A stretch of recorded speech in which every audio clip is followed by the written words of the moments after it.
Rainbow in the Cloud, the Wisdom and Spirit of Maya Angelou.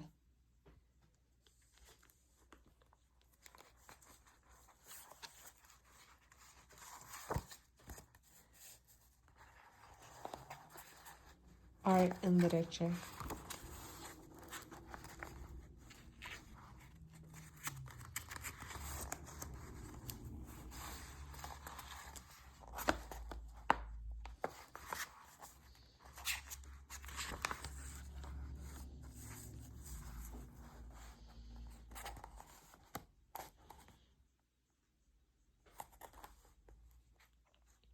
Here are some sayings.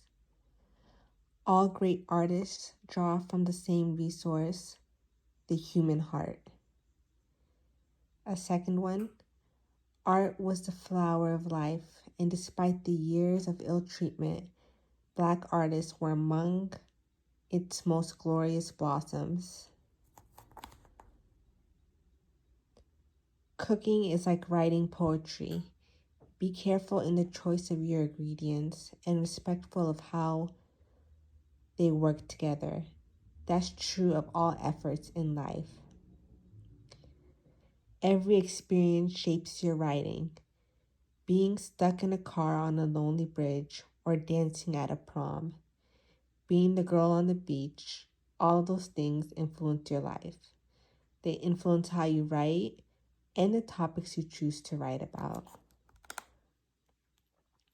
For a person who grew up in the 30s and 40s in the segregated South with so many doors closed to me without explanation, libraries and books said, "Here I am, read me. Take time to read."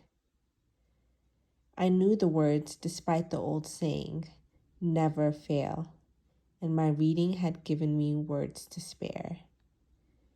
I realized I was not a writer who teaches, but a teacher who writes.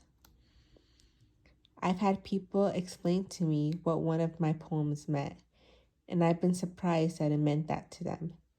If a person can use a poem of mine to interpret her life to his life, good, I can't control that, nor would I want to. If it's a little learning is dangerous, a little fame can be devastating.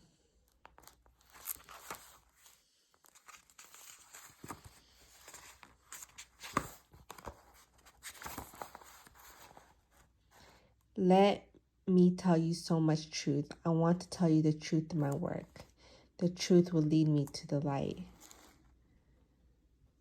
In that little town in Arkansas, whenever my grandmother saw me reading poetry, she would say, "Sister, Mama loves me to see you read the poetry because that will put starch in your backbone." Never put your sheroes and heroes up on pedestals. Placing them on pedestals is setting yourself up for disappointment. You must take the good that people do and put the bright light on that good.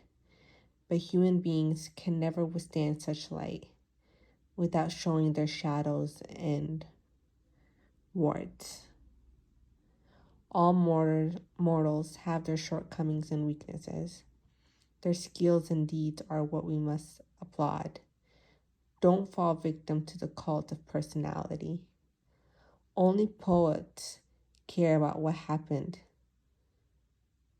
to the snows of yesteryear.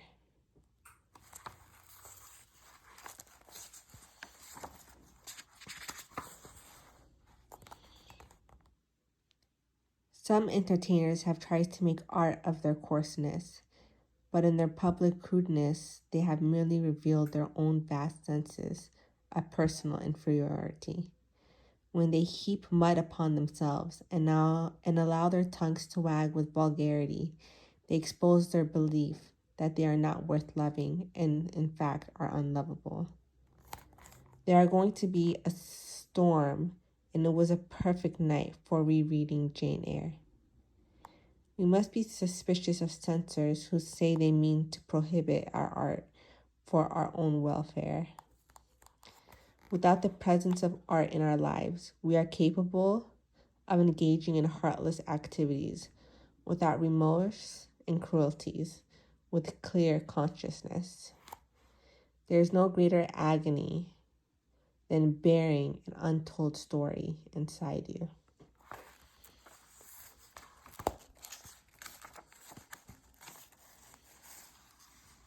Done.